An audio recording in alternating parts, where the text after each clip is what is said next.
할렐루야. 우리 교회에 속한 모든 아이들을 예수님의 이름으로 축복합니다.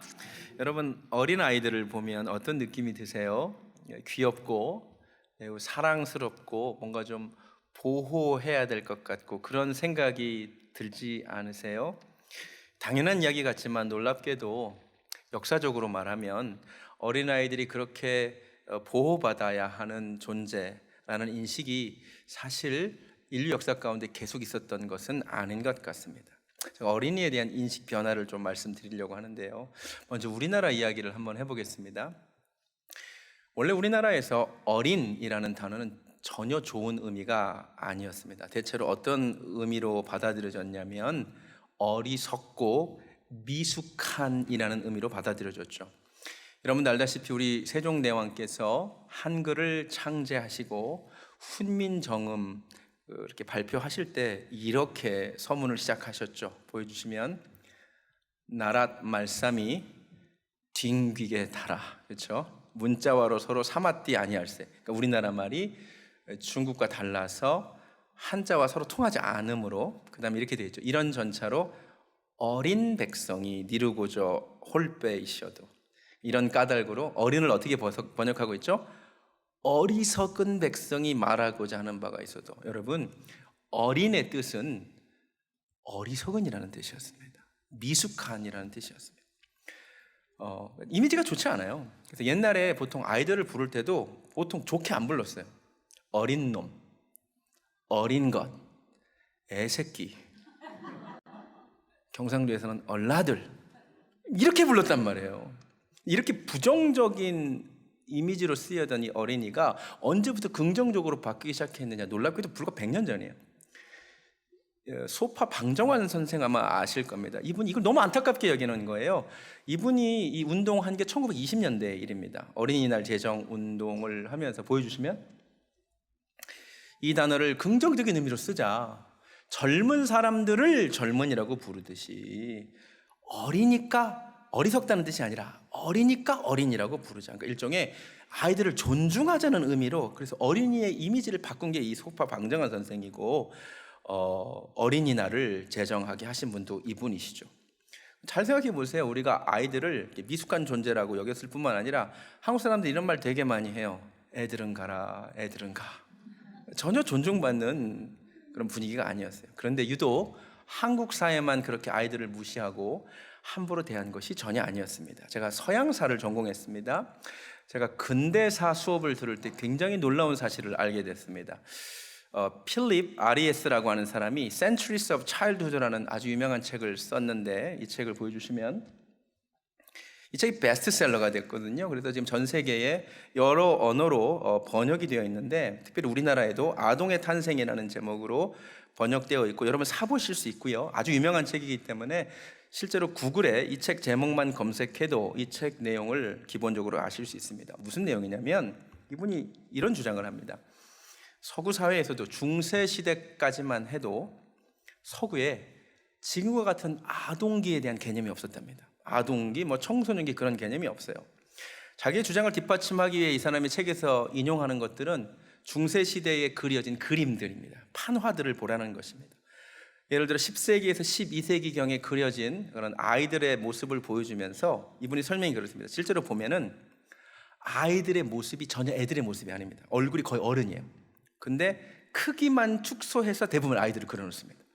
그러니까 덩치가 작은 어른, 이게 어린이라고 받아들였다는 거죠. 16세기까지만 해도 아이들 전용 옷이 없었습니다. 아동복 자체가 없었습니다. 그러다가 17세기가 되어서야 아이들 입는 옷, 아동복이 따로 나왔다는 거죠. 그래서 그 아동의 탄생이라는 그 책 표지에 나오는 게 이제 아동복이 나오기 시작한 게 17세기에 나타나서, 그때부터 이제 아이들이 조금이라도 이렇게 보호받고 사랑받는 존재. 여기까지 듣고 많은 사람들이 아니 설마요 목사님? 아니 정말이에요.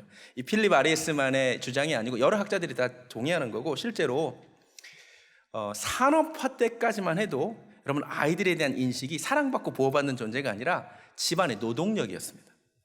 노동력이. 우리 집 같은 경우는 노동력이 굉장히 풍성한 거예요. 애가 5이니까. 다음 사진을 보여주시면 이게 영국 18세기 영국 산업혁명 당시 아이들 노동자들의 모습입니다. 아이들이 대부분 동원돼서 노동했습니다. 그 다음 사진 보십시오. 이렇게 어린 아이들이 저렇게 기계를 돌렸습니다. 그 다음 사진, 이건 놀랍게도 이건 미국입니다. 탄광에서. 요새 애들한테 이 설교는 좀 들려주세요. 니들이 얼마나 좋은 시대에 태어난 줄 아냐고.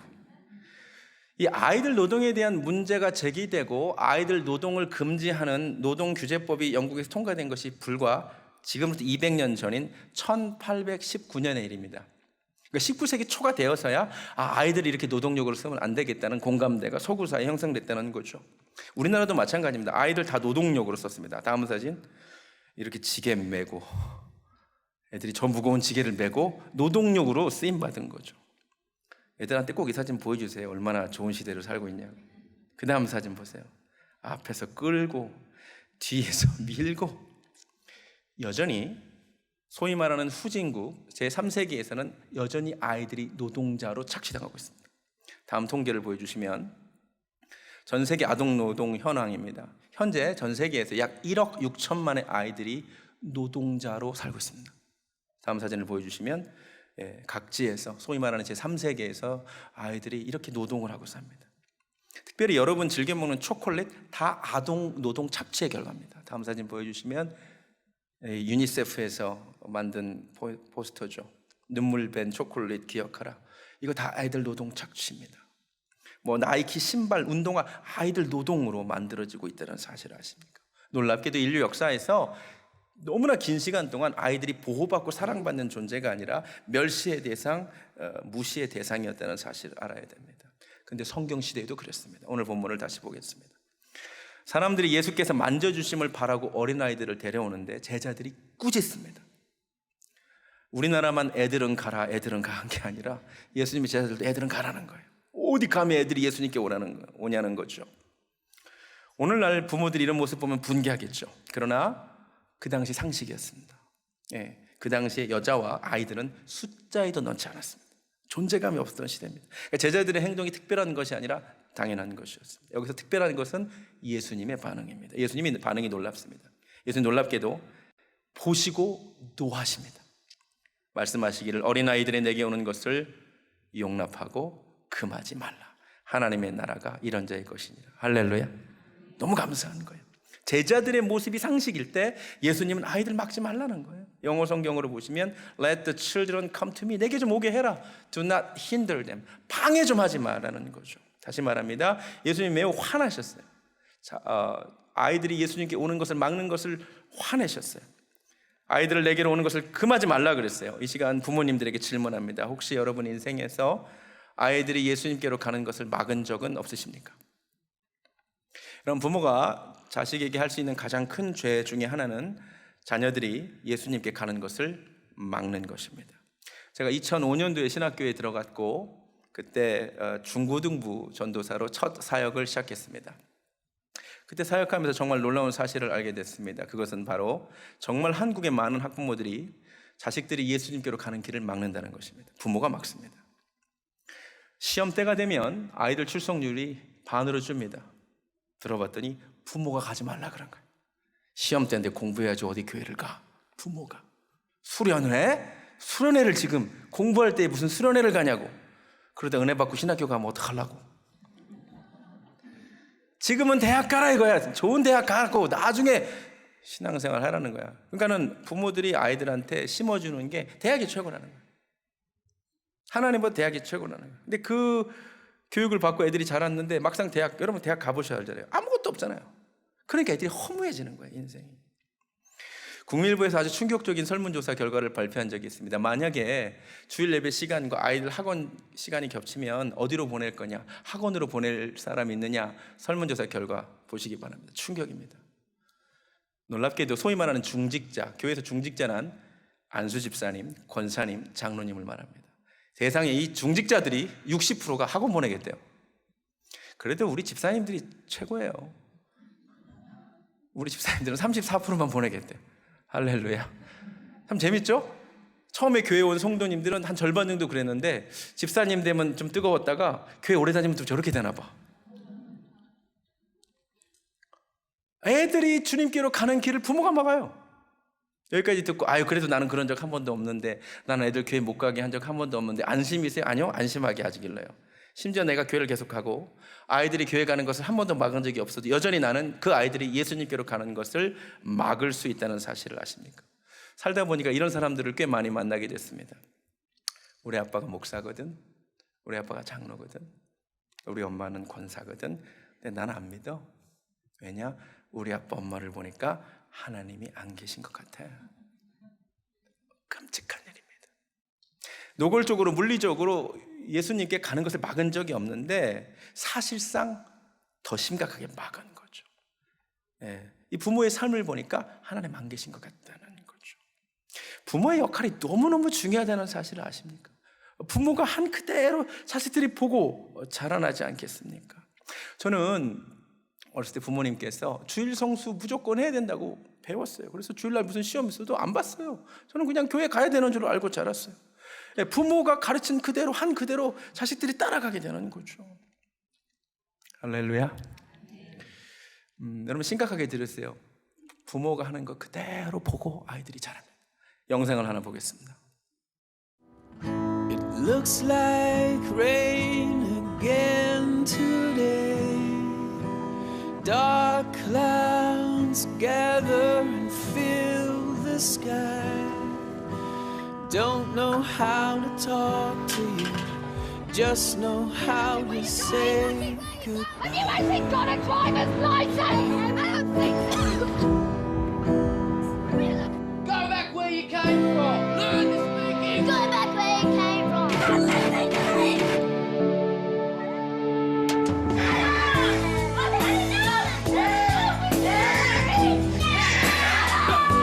Is that what you think?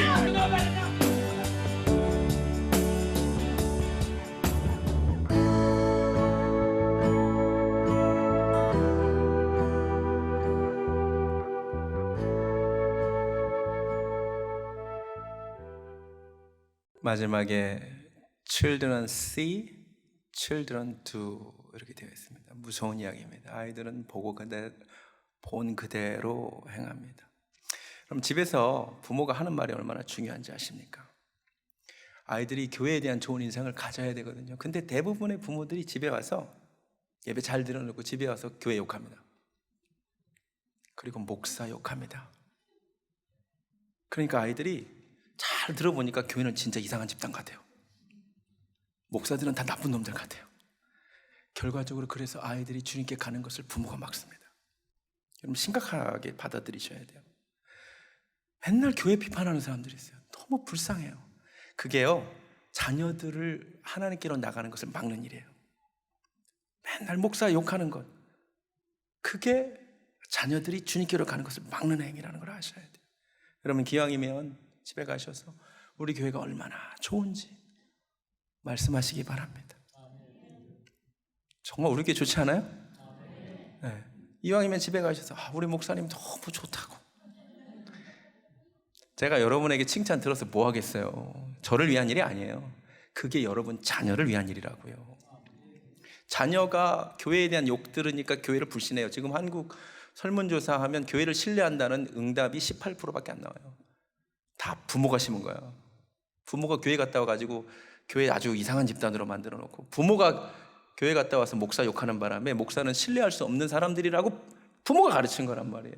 지금 그 열매를 한국교회가 따먹고 있는 거예요.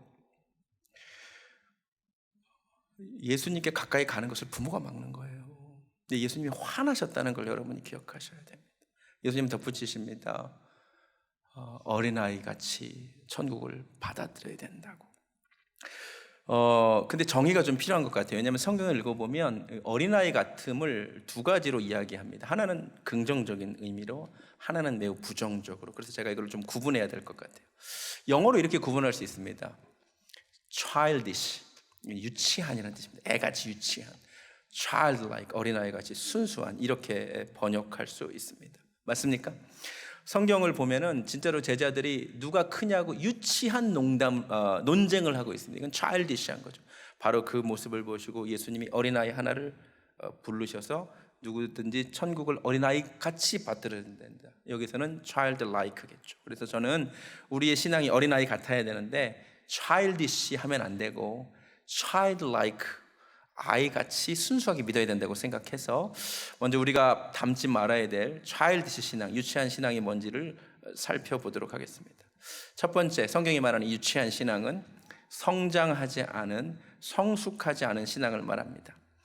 다음 말씀을 보시면, 내가 어렸을 때에는 말하는 것이 어린아이와 같고 깨닫는 것이 어린아이와 같고 생각하는 것이 어린아이와 같다가 장성한 사람이 되어서는 어린아이의 일을 버렸노라. 여기서 다 어린아이가 부정적인 의미로 쓰였습니다. 이게 childish입니다. 여러분 이제 예수를 이만큼 믿으셨다면 어린아이같이 말하지 마시고 어린아이같이 깨닫지 마시고 그렇게 생각하지 마시기 바랍니다. 이렇게 유치한 생각과 말은 버리시기를 주님의 이름으로 축원합니다.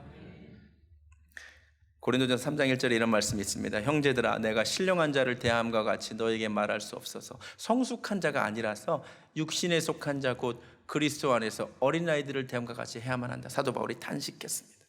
두 번째, 어린아이 같은 신앙, 유치한 신앙은 쉽게 흔들리고 요동하는 신앙을 말합니다. 에베소서 말씀을 보여주시면, 우리가 다 하나님의 아들을 믿는 것과 아는 일에 하나가 되어 온전한 사람을 이루어 그리스도의 장성한 분량에 충만한 데까지 이르리니 이는 우리가 이제부터 어린아이가 되지 아니하여, 부정적으로 쓰였습니다. childish입니다.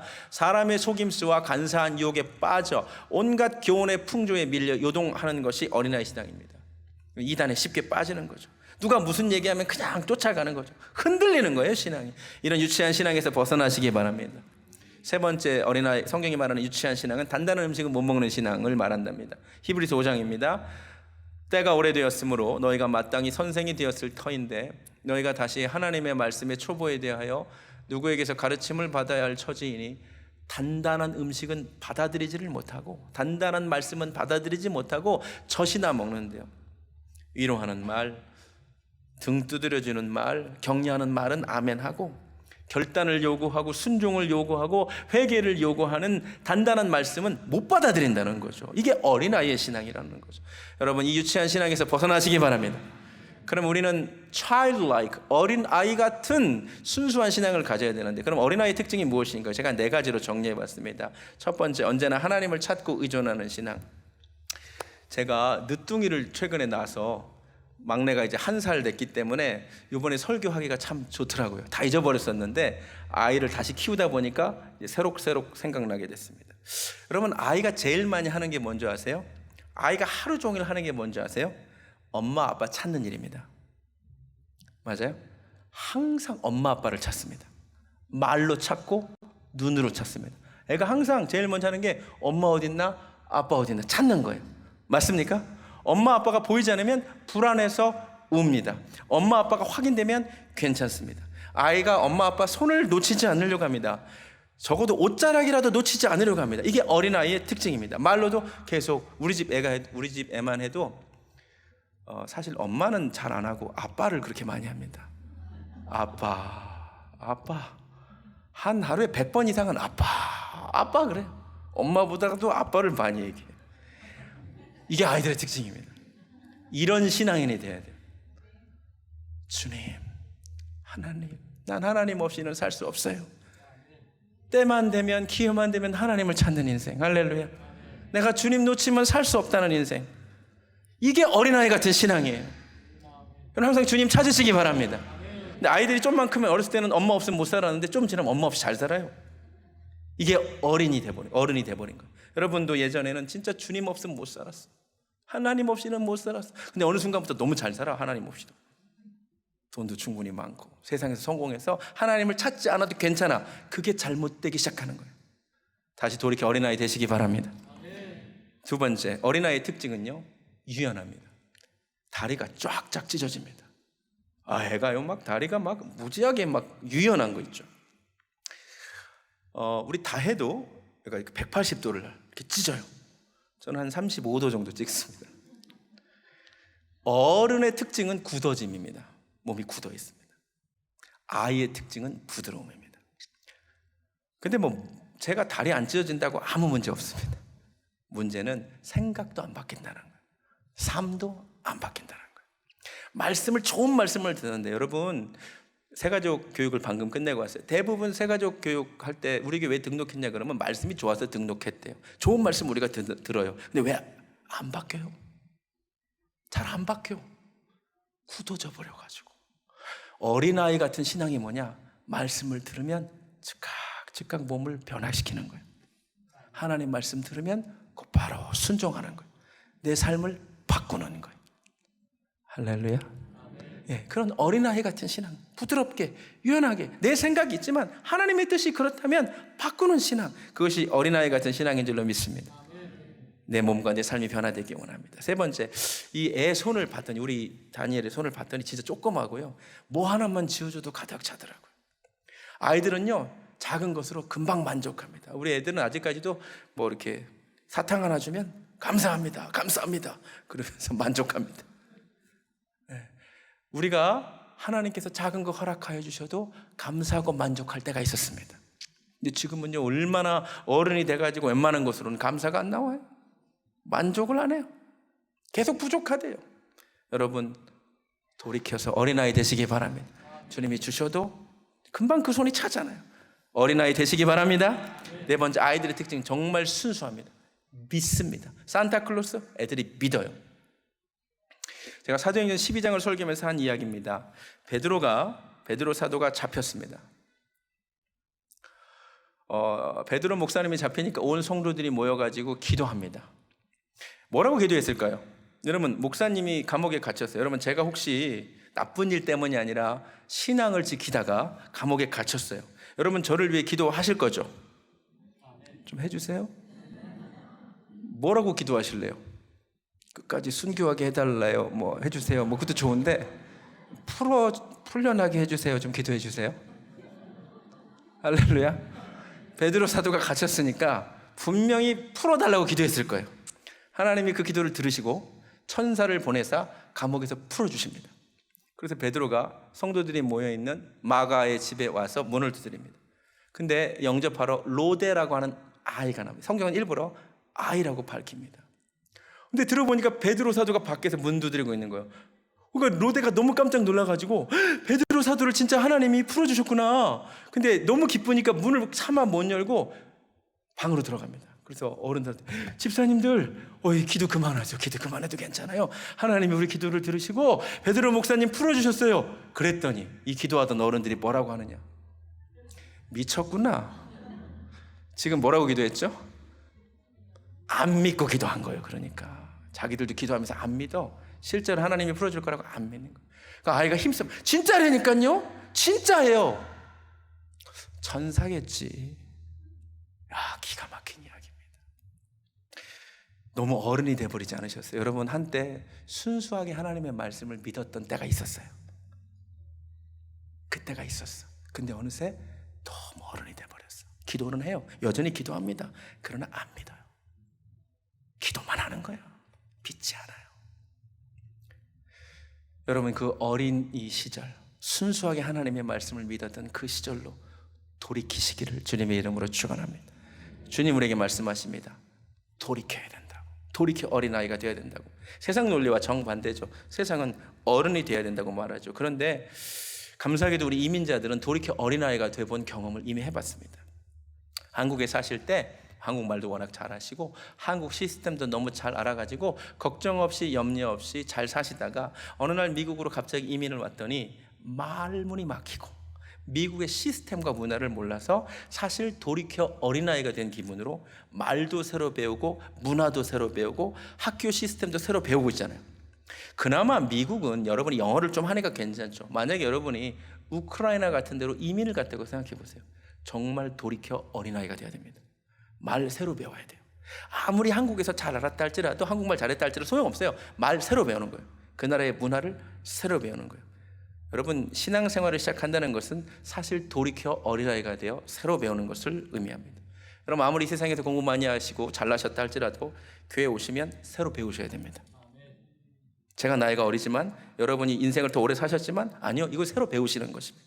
하늘나라의 언어를 배우고 하늘나라의 문화를 배우고 하늘나라의 시스템을 이곳에서 배우는 것입니다. 겸손하게 배우실 때 놀라운 은혜가 있을 줄로 믿습니다. 말씀하십니다. 인류가 어린아이들을 하대하고 멸시하고 무시할 때 주님은 아이들을 사랑하시고 아이들이 내게 오는 것을 막지 말라고 했습니다. 금하지 말라 그랬어요. 근데 많은 부모들이 실제로 아이들이 주님께로 가는 것을 막습니다. 그러면 공부하라고, 아니면 삶으로, 아니면 부정적인 말을 통하여 막습니다. 주님 화나십니다. 여러분, 아이들을 막지 마시기 바랍니다. 어린아이의 신앙을 가져야 되는데 childish, 유치한 그 신앙이 아니라 childlike, 어린아이처럼 언제나 주님을 찾고 유연하여서 주님 말씀하시면 곧바로 순종하고 작은 것으로도 만족하고 감사하고 순수한 믿음 회복하기를 예수님의 이름으로 축원합니다. 찬양하겠습니다. 어린아이처럼, 어린아이처럼 가면 됩니다.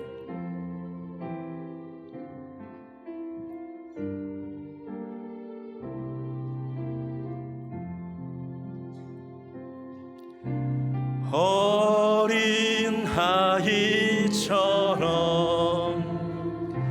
그저 오라 하시네. 나를 잡아주시네.